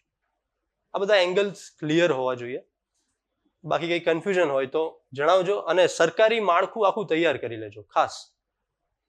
ફક્ત જીએડી નહીં, 26 વિભાગ આપણા અને એને સંલગ્ન જે મિનિસ્ટ્રી છે, કારણ કે દરેક જગ્યાએ કોઈ પણ યોજના જે સરકાર લાગુ કરે છે એમાં ક્યાંક ને ક્યાંક સ્ટેટિસ્ટિક્સનો રોલ હોય છે. કઈ રીતે હોય છે એ આપે થોડું આઈડેન્ટિફાઈ કરવાનું, કે આપ ફક્ત ડેટા કલેક્ટ કરીને સબમિટ કરો છો કે એના અમુક એનાલિટિકલ રિપોર્ટ્સ પણ આપો છો. એ હવે જે એજ્યુકેશન લીધું છે એના આધારે ફર્ધર થોડું એડવાન્સમેન્ટ કરી લેવું પડશે. બીજું કંઈ કન્ફ્યુઝન હોય તો જણાવજો. જી. Yes, good morning, everybody. First of all, I congratulate all of you as you have cleared first phase of your recruitment process. Written exam ની અંદર આપ સૌ સફળ થયા છો અને હવે બીજા અને આખરી એટલે અંતિમ પડાવ જે છે તમારા રિક્રુટમેન્ટ પ્રોસેસનો એ ફેસ કરવા જઈ રહ્યા છો. એ સૌમાં એના માટે પણ આપ સૌને મારી હાર્દિક શુભેચ્છાઓ પાઠવું છું. આપ સૌ એમાં સફળ થાવ અને આ જે પોસ્ટ છે રિસર્ચ ઓફિસરની, એ રિસર્ચ ઓફિસરની પોસ્ટ તરીકે એક સફળ અધિકારી તરીકે એક સફળ કારકિર્દી તરફ પ્રયાણ કરો. મિત્રો, સામાન્ય રીતે આ રિક્રુટમેન્ટ પ્રોસેસની અંદર આપ સૌ જાણો છો કે હજી ઘણા લોકો જેને હજી સુધી ઇન્ટરવ્યૂ ફેસ નથી કર્યા, બધાને એક મિસકન્સેપ્શન હોય છે. જુઓ, આ એક્ઝામ આ પણ છે રિક્રુટમેન્ટ પ્રોસેસ. અને અત્યાર સુધી તમે કોલેજમાં ભણતા હતા, તો કોલેજમાં ભણતા હતા ત્યાં આગળની એક્ઝામ, આ એક્ઝામ અને રિક્રુટમેન્ટ પ્રોસેસની એક્ઝામ, એ બેમાં બહુ મોટો તફાવત છે. ત્યાં આગળ શું હતું કે તમારે એક ચોક્કસ સિલેબસ છે અને એ ચોક્કસ સિલેબસને તમે ક્રેમ કરી નાખો, ગોખી નાખો અને 3 કલાકના પેપરની અંદર લખી નાખો એટલે અને 35 માર્ક, 40 માર્ક, 50 માર્ક, 60 માર્ક જે માર્ક્સ આવે, અને એમાં કટ ઓફ હોય છે કે ભાઈ મિનિમમ 40 માર્ક એટલે પાસ, ને 40 કરતાં ઓછા આવે તો ફેલ, કે 35 માર્ક, 35 અને 35થી ઉપર હોય તો પાસ, ને 35 કે 35થી નીચે હોય તો ફેલ. આની અંદર એવું નથી. This is competition. અને અહીંયા આગળ તમારું માની લો કે સ્ટેટિસ્ટિક્સમાં તમે ગ્રેજ્યુએશન કર્યું, પોસ્ટ ગ્રેજ્યુએશન કર્યું, ત્યાં આગળ તમે એ સબ્જેક્ટનું કેટલા તમે લખી શક્યા છો, કેવી રીતે જવાબો સાચા ખોટા, આ બધું આવતું હતું. તો એ તમારું બુકિશ નોલેજ અને તમે કેટલું ક્રેમ કર્યું એની ઉપર હતું. હવે તમારો એ જે ટેકનિકલ એટલે તમારા સબ્જેક્ટનું જે તમે ભણ્યા છો એને હવે રોજબરોજની જિંદગીની અંદર સરકારમાં સમાજ માટે ઇટ્સ એપ્લિકેબિલિટી, ઇટ્સ યુટિલિટી, એની ઉપયોગિતા અને એની એપ્લિકેબિલિટી અને એ કેટલી એ તમારું જ્ઞાન છે એ એની સાથેનું પ્રસ્તુત છે અત્યારના સમાજ માટે, અત્યારના સંજોગો અને સમય માટે. આ વસ્તુ અને સાથોસાથ એ જે તમને કામ સોંપવામાં આવે એ કામ માટે તમારી પાત્રતા, યોગ્યતા, યોર સુટેબિલિટી, તમે સુટેબલ છો કે નહીં એ જાણવાનું છે. અને ત્યારે હવે તમારું ટેકનિકલ નોલેજ છે કે તમારું સબ્જેક્ટ સ્પેસિફિક નોલેજ છે એ રિટર્નમાં થઈ ગયું ટેસ્ટ અને એ તમે એ છે એટલા માટે તમે સિલેક્ટ થયા. હવે અહીંયા આગળ સિલેક્ટ થયા પછી હવે ઇન્ટરવ્યુની અંદર તમારું ભલે નોલેજ તમારી પાસે હશે, એ સબ્જેક્ટ સ્પેસિફિક નોલેજ પણ હશે, પણ હવે એ તમે વહીવટને, તંત્રને કે સમાજ માટેનું જે કામ કરવાનું છે એને માટે તમે કેટલા અંશે ઉપયોગી છો, યોગ્ય છો, સુટેબલ છો, આ નક્કી કરવાનું હોય છે. ઇન્ટરવ્યૂ એક ક્વિઝ કોમ્પિટિશન નથી. હું હજી ગઈકાલે પણ ઇન્ટરવ્યૂ લીધા હતા. સામાન્ય રીતે જોયું છે કે તમે બધા સામાન્ય બધી બાજુથી ફીડબેક લ્યો, ચર્ચા કરો અને બધા ગાઈડન્સ આપે એટલે બસ એટલે એમાં શું હોય કે પહેલાં આપણે આવી રીતે તૈયાર કરીને જવાનું, જતા વેત જ આપણે આપણો કોડ નંબર બોલવાનો અને આપણા વિશે કહેવા માંડવાનું. એટલે આપણે સ્કૂલમાં હતા ત્યારે ખબર છે ને ઘણીવાર અઠવાડિયામાં એક દિવસ એવો હોય કે પ્રાર્થના સભા હોય ને એની અંદર વિદ્યાર્થીઓ બોલવાનું હોય. એટલે બહુ નાના હતા ત્યારે આપણા શિક્ષક આપણને આગલા દિવસે કંઈક કોઈ પણ એક વિષય ઉપર લખીને આપે એટલે આપણે આગલા દિવસે રાત્રે મોડે સુધી ગોખી નાખ્યું ને સવારના પોરમાં ઊભા થઈ આપણો વારો આવે એટલે આદરણીય આચાર્યશ્રીને ગુરુજનો અને મારા વાળા વિદ્યાર્થી ભાઈ બહેનો, આજે હું આપને આના વિશે કહીશ એમ કરી કડકડાટ બોલી નાખીએ. બોલીએ બહુ સરસ, ફર્સ્ટ ક્લાસ, ક્ષતિ રહિત, બિલકુલ સરસરાટ બોલી જઈએ. એવી રીતે ઘણા બધા આવે છે. ભાઈ તમે પહેલાં આવો, એન્ટર થાઓ એટલે આ બિહેવિયર તમારી જોવામાં આવે છે. એટલે અહીંયા આગળ તમારો એટીટ્યુડ, એપ્ટિટ્યુડ, યોર સુટેબિલિટી, આ બધી તમારી પર્સનાલિટીનો ટેસ્ટ છે. અને આ ક્વિઝ કોમ્પિટિશન નથી. કદાચ તમને 15 પ્રશ્નો પૂછ્યા હોય અને 15 અથવા 10 પ્રશ્નો પૂછ્યા અને 10 પ્રશ્નોનો તમે સાચા જવાબ આપ્યા તો પણ જરૂરી નથી તમને પૂરેપૂરા માર્ક આવે. અને ઘણી વખત 10 પ્રશ્નો પૂછ્યા, 10માંથી 5 કે 6 પ્રશ્નો ન આવડ્યા, તમે એને કઈ રીતે ઇનકાર કર્યો છે અને સાચા પ્રશ્નોનો કઈ રીતે જવાબ આપ્યો છે, તો શક્ય છે કે જેના 4 જ પ્રશ્નો સાચા પડ્યા છે એને વધારે માર્ક આવે. ઓફકોર્સ તમારા સબ્જેક્ટ નોલેજ તમને ખબર તો હોવી જ જોઈએ, પણ કંઈ બધા પ્રશ્નોનું કંઈ બધા જ પણ તમે પછી કેવી ઓનેસ્ટલી, ઘણી વખત ઘણા બ્લફ કરે, બ્લફ તો કોઈ દિવસ avoid it, you honestly deny અને પોલાઇટલી પછી એવોઇડ કોન્ફ્રન્ટેશન. ઘણી વખત ઇન્ટરવ્યુ પૂછાતા મોટા ભાગના પ્રશ્નો એવા હોય છે કે એનો કોઈ ચોક્કસ સાચો જવાબ કે કોઈ ચોક્કસ ખોટો જવાબ હોતો નથી. It varies from person to person, situation to situation. ઘણી વખત સિચ્યુએશનલ બેઝ પ્રશ્નો તો એના એક કરતા વધારે સાચા જવાબ હોઈ શકે. તો આ બધી વસ્તુ એટલે તમારું. અને અહીંયા આગળ હવે શું ચેક કરવાનું છે સામાન્ય રીતે આમાં શું હોય છે, ફર્સ્ટ ઓફ ઓલ ઇન્ફોર્મેશન, પછી આવશે નોલેજ, નોલેજ પછી આવશે અન્ડરસ્ટેન્ડિંગ અને અન્ડરસ્ટેન્ડિંગ પછી આવશે વિઝડમ. હવે અહીંયા આગળ તમારું અન્ડરસ્ટેન્ડિંગ અને વિઝડમ ચેક કરવાનું છે. ઇન્ફોર્મેશન તો તમારે અને નોલેજ જે છે એ ચકાસી લીધું છે એટલે અહીંયા આગળ અને પ્રેઝન્સ ઓફ માઇન્ડ. તો આ બધી વસ્તુઓ ધ્યાન રાખી અને તમે તમારે જાતને કેવા સંજોગોમાં કેવી રીતે મોલ્ડ કરી શકો છો એ પણ ચકાસી શકાય છે. તમે જાણો છો ને કે કોઈ એક બેટ્સમેન હોય, દાખલા તરીકે ચેતેશ્વર પૂજારા છે, તો Cheteshwar Pujara is a fantastic batsman, technically sound, fantastic batsman for a test cricket. 2020માં ચાલે, પણ એનો મતલબ એવો નથી કે ચેતેશ્વર પૂજારા બેટ્સમેન તરીકે નકામો છે. અને ઘણા બેટ્સમેન એવા હોય ટેસ્ટ મેચ પણ રમી શકે, એ પોતાની જાતને મોલ્ડ કરી શકે છે. સંજોગો બધા 2020ના સંજોગો અને ટેસ્ટ મેચ સંજોગો જુદા છે, સ્ટ્રેટેજી પણ જુદી જુદી હોય છે. બેટ્સમેન તો બેટ્સમેન જ છે. Nobody can deny about the standard of batter તરીકે બેટ્સમેન તરીકેનું એનું જે સ્કિલ અને કેપેબિલિટી છે, હી ઇઝ અ રેકગ્નાઇઝડ બેટ્સમેન. પણ 2020 નો. But for Test cricket, most suitable person to be selected. તો આ બધી એટલે કદાચ તમે સિલેક્ટ ન પણ થાવ તો it does not mean કે તમે કોઈ સારા સ્ટેટિસ્ટિશિયન નથી. અમુક માટે ન હોય તો અમુક માટે તમે થઈ શકો છો. એટલે એ અને બીજું તમારો કોન્ફિડન્સ લેવલ જાળવી રાખો, એવોઇડ બ્લફ, અને ખાસ કરીને જ્યારે તમે કોઈ તમારો એક્સપિરિયન્સ છે તો ત્યાં આગળનું તમને ખબર, એટલે એના ઉપરથી શું જજ કરવામાં આવે છે. તમે જવાબ સાચો આપો, ખોટો આપો, બ્લફ કરો, અથવા સાચો પણ આપો, પણ કઈ રીતે તમે સાચો આપો છો એમાં તમારા આત્મવિશ્વાસનો રણકાર કેટલા અંશે છે એની ઉપર પણ ખબર પડી જાય. જવાબ સાચો હોય પણ એકદમ અઠેગઠે સાચો પડી ગયો હોય એ ખબર પડી જાય. તમારે જે કામ કરતા હોય તો ત્યાં આગળ તમે જે માહિતીઓ મોકલો છો, કયા નમૂનાના પત્રકની અંદર માહિતીનું પ્રેષણ કરો છો, કમ્પાઇલેશન કરો છો, અને કયા નમૂનાની અંદર તમે માહિતી બીજી વડી કચેરીમાં કે હાયર ઓફિસીસમાં મોકલો છો, એ પત્રકના નમૂનાઓ તમને ખબર હોવી જોઈએ. કેટલા કોલમ છે ખબર હોવી જોઈએ. તલાટી તરીકે 5-7 વર્ષ નોકરી કરી હોય અને તલાટીને એમ પૂછવામાં આવે કે તમે મહેસૂલની પહોંચ કયા નમૂનામાં આપો છો અને ન કહી શકે, તો એનો મતલબ એમ થયો કે એણે જે કામ કરવાનું છે એને દિલ દઈને કામ કરતો જ નથી. He is doing it mechanically. કે મહેસૂલની પહોંચ છે નમૂના 9, ગામ નમૂના નંબર 9. ચલણ ભરવાનું છે તો ચલણ ગામ નમૂના નંબર 10. હવે એ ન કહી શકે એનો મતલબ શું થયો? કરે છે અને ચાલ્યું છે અત્યાર સુધી 5-7 વર્ષથી ચાલ્યું છે.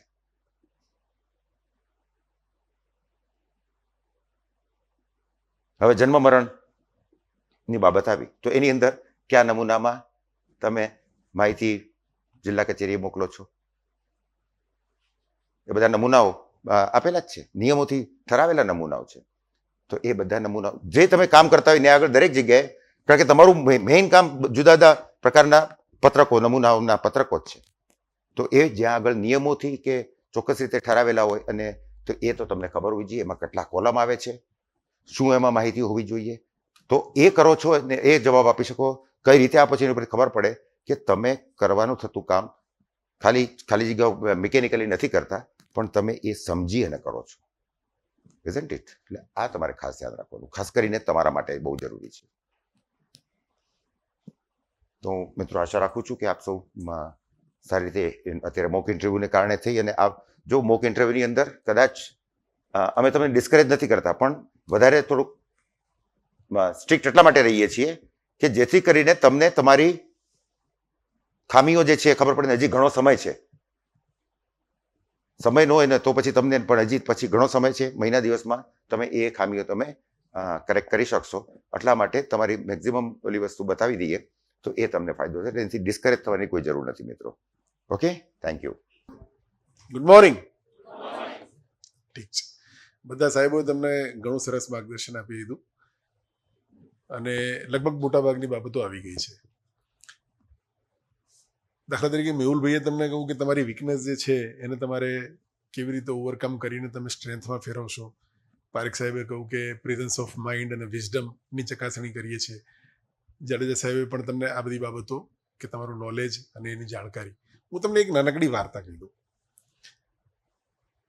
એની અંદર કેવી રીતે આ બધી બાબતો આવે છે એ તમે સમજી જશો. અને અમારી સાથે બની ગયેલું છે. હું એક જગ્યાએ પ્રાંત અધિકારી હતો અને થયું એવું કે IMA ઇન્ડિયન મેડિકલ એસોસિએશન એની એક એનો સમારંભ હતો હોલની અંદર, મોટા હોલમાં. એટલે તમામ લોકો જે ત્યાં આવ્યા હતા એ બધા મેડિકલ ફિલ્ડ સાથે સંકળાયેલા લોકો હતા. સ્ટેજ ઉપર બિરાજમાન જે મહાનુભાવો હતા એ બધા પણ મેડિકલ સાથે સંકળાયેલા, સાયન્સ સાથે સંકળાયેલા. ઇન્સિડન્ટલી મારા ધારાસભ્ય પણ ડોક્ટર. આખી સભામાં આખા હોલમાં એકમાત્ર હું 800 માણસ. થયું એવું, અતિથિ વિશેષ તરીકે હું હતો અને ત્યાં બધા બેઠા હતા. એટલે પછી મને એમ કે સાયન્સનું છે એટલે બધા પોતે ટેકનિકલ બધી વાતો કરશે અને પછી મને કહું સર આપ પણ 2 શબ્દો કહેજો. મેં કીધું મારો સબ્જેક્ટ નથી ભલા માણસ, હું આવ્યો છું પ્રાંત તરીકે, બરાબર છે, આમાં હું શું કહીશ? કે નહીં સર, પ્રાંત તરીકે કંઈક તો કહેવું પડશે ને. હવે તમે જોજો મારી વીકનેસ શું છે. હું સાયન્સનો માણસ નથી, મેડિકલ ફિલ્ડના માંધાતાઓ બેઠા છે, મને આ સબ્જેક્ટની ખબર નથી, નંબર 1, બરાબર. મને એનું નોલેજ નથી. નંબર 2, અહીં જે બધા બેઠા છે એ બધા જેવા તેવા માણસો નથી. હવે એમની આગળ મને મારા સબ્જેક્ટનું નોલેજ છે, જેમ સાહેબે કહ્યું ને કે આપણા સબ્જેક્ટનું નોલેજ તો આપણે રાખવાનું. મારા સબ્જેક્ટ વિશે તો હું જાણું છું, પણ હું હવે મારો સબ્જેક્ટ અહીંયા કહેવા જાઉં, કોણ સાંભળે? એટલે પછી મેં એક નાનકડી વાર્તા કહી જે તમને હું અહીંયા કહું છું કે એક ગામમાં એક નાનકડું બાળક હતો, 6ઠ્ઠા ધોરણમાં ભણે, સોરી 4થા 5મા ધોરણમાં ભણે. પરીક્ષા આવી, ભાષાની પરીક્ષા હતી. એટલે એની માતાનો જીવ ખાવા લાગ્યો કે મમ્મી મમ્મી મને કેને હું કહો નિબંધ તૈયાર કરું.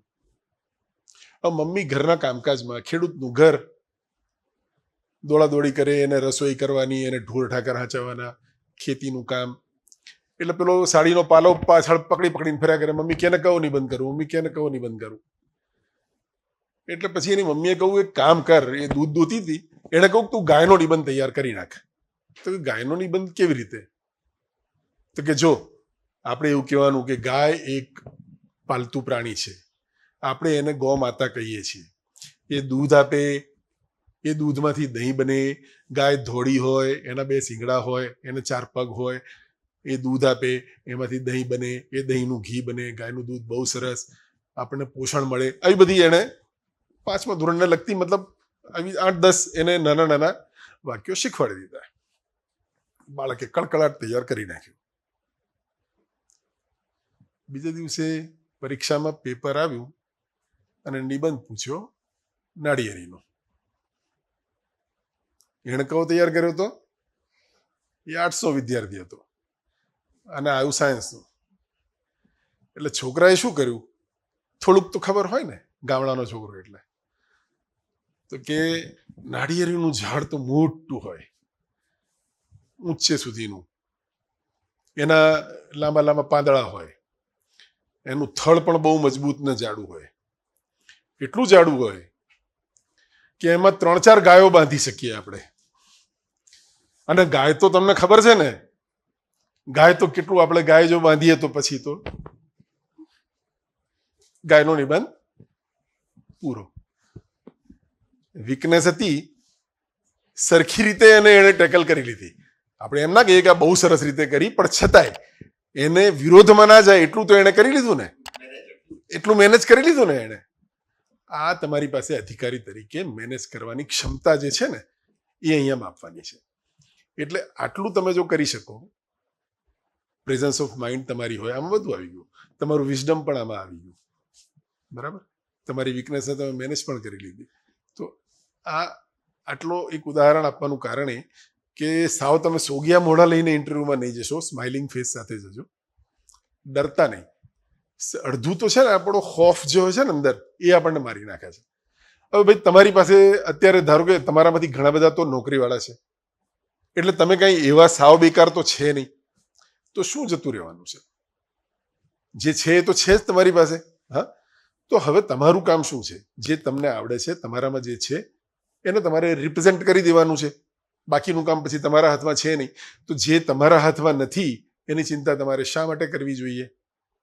અને જે તમારા હાથમાં છે એને તમારે 100% કેમ ના વ્યક્ત કરવું જોઈએ?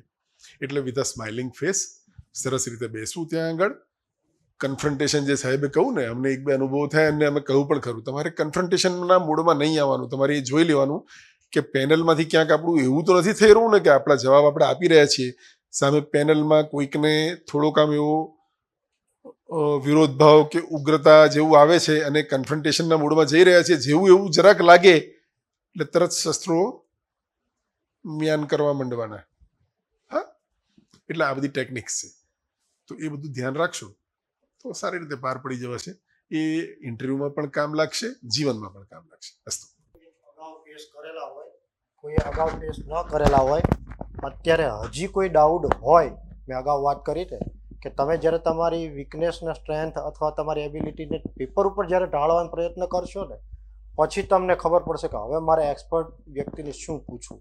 એટલે ઘણી વખત અત્યારે સેમિનાર પૂરો થયા પછી મગજમાં એટલા બધા વિચારોનો ચકડોળ ચડ્યા હોય કે આપણે અત્યારે ક્વેશ્ચન આઈડેન્ટિફિકેશન ના કરી શકતા હોઈએ. તો જ્યારે પણ ક્વેશ્ચન તમને થાય ત્યારે પણ એ લખી અને ગમે ત્યારે વોટ્સઅપ કે મેસેજથી શેર કરીને પણ પૂછી શકીએ છો. કોલ પણ કરી શકો છો. નંબર તો તમને અહીં એકેડમીમાંથી બધાના પણ મળી જશે.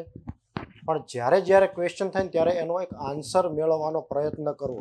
જ્યારે પણ ક્વેશ્ચન થાય એ છોડી દેવાનો પ્રયત્ન ન કરવો. એક વાર છોડી દીધું ને એટલે એ આખા આજીવન તમને છોડી દેવાની જ ટેવ પડશે. જ્યારે ફિલ્ડમાં આવશો, કદાચ બાય ચાન્સ તમે રિસર્ચ ઓફિસર થઈ જશો, પણ ત્યારે પણ તમને કોઈ પરિસ્થિતિ આપવામાં આવશે ને ત્યારે પણ તમે પછી એ જ સ્વભાવથી છોડી દેતા શીખી જશો. એટલે જે વસ્તુ હાથમાં આવે એને 100% પાર પાડવા માટે આપણે જીવનમાં મથવાનું છે. કોઈ એવી સિચ્યુએશન નથી, કોઈ એવો પ્રોજેક્ટ નથી, કોઈ એવો વિચાર નથી કે જેને આપણે પહોંચી શકીએ નહીં. કારણ કે એ માણસના મગજમાંથી જ આવેલો હોય અને માણસ જ પોતે જ એનું સમાધાન એ શોધી આપતો હોય છે. ઘણી વખત આપણા વિચાર શક્તિ આપણા ઓછા હોય છે. એટલે અત્યારે હજી પણ કોઈ ક્વેશ્ચન હોય તો આપણી પાસે 5 મિનિટ છે, કારણ કે 10:30 સેક્શન સ્ટાર્ટ કરી દેવાના છે ઇન્ટરવ્યૂના. એટલે જેથી કરીને સાંજે પણ વહેલી તકે પૂરા કરી શકીએ અને તમને દરેકને એક ચોક્કસ સમય આપી અને ન્યાય આપી શકીએ. કારણ કે એના પછી તમારા રિવ્યૂ પણ થતા હોય છે. એટલે અત્યારે કોઈ ક્વેશ્ચન હોય તો આપણે જલ્દીથી એને પૂછવા માટે પ્રયત્ન કરીએ. અને અહીંયા જે બેઠેલી પેનલ છે એ 100% તમારા જવાબને એક વાંચા આપશે. છે કોઈને કંઈ ક્વેશ્ચન? આમાંથી અમુક વ્યક્તિઓ આગળના સેમિનારમાં પણ કદાચ મારા ખ્યાલથી હતા. ચહેરાઓ તો ખાસ યાદ રહે છે. એક એબિલિટી છે, ચહેરાઓ યાદ રાખવાની પણ એક એબિલિટી છે. એ મારી સ્ટ્રેન્થ છે. હું એક વખત ચહેરો જે માઇન્ડમાં છપાઈ જાય એ પછી ક્યારેય ભૂલાતો નથી. 10 વર્ષ પછી, 20 વર્ષ પછી. એટલે હવે જો કોઈને ક્વેશ્ચન નથી તો એ આપણે ત્યાં સેક્શન સ્ટાર્ટ કરીએ. અહીંયા જે પણ વ્યક્તિ, જે પણ આપણને જે શબ્દો પીરસાયા એનું એક સારું એવું ભાથું બનાવી અને આપણે ત્યાં રિપ્રેઝન્ટ કરીએ એવી દરેક કેન્ડિડેટને શુભેચ્છાઓ, બેસ્ટ ઓફ લક. અને તમને જે રિયલ જે તમે ઇન્ટરવ્યૂ જ્યારે આપવા જાઓ એ પણ તમે ક્રેક કરો એવી અમારી દરેકની શુભેચ્છાઓ એ તમારી સાથે છે. અને અમે દરેક વ્યક્તિએ દરેક સ્ટેજે પણ તમારી સાથે છીએ જ. તમે એકલા ઇન્ટરવ્યૂ આપવા જાઓ છો પણ તમારા માનસ, તમારા વિચાર સાથે પણ અમે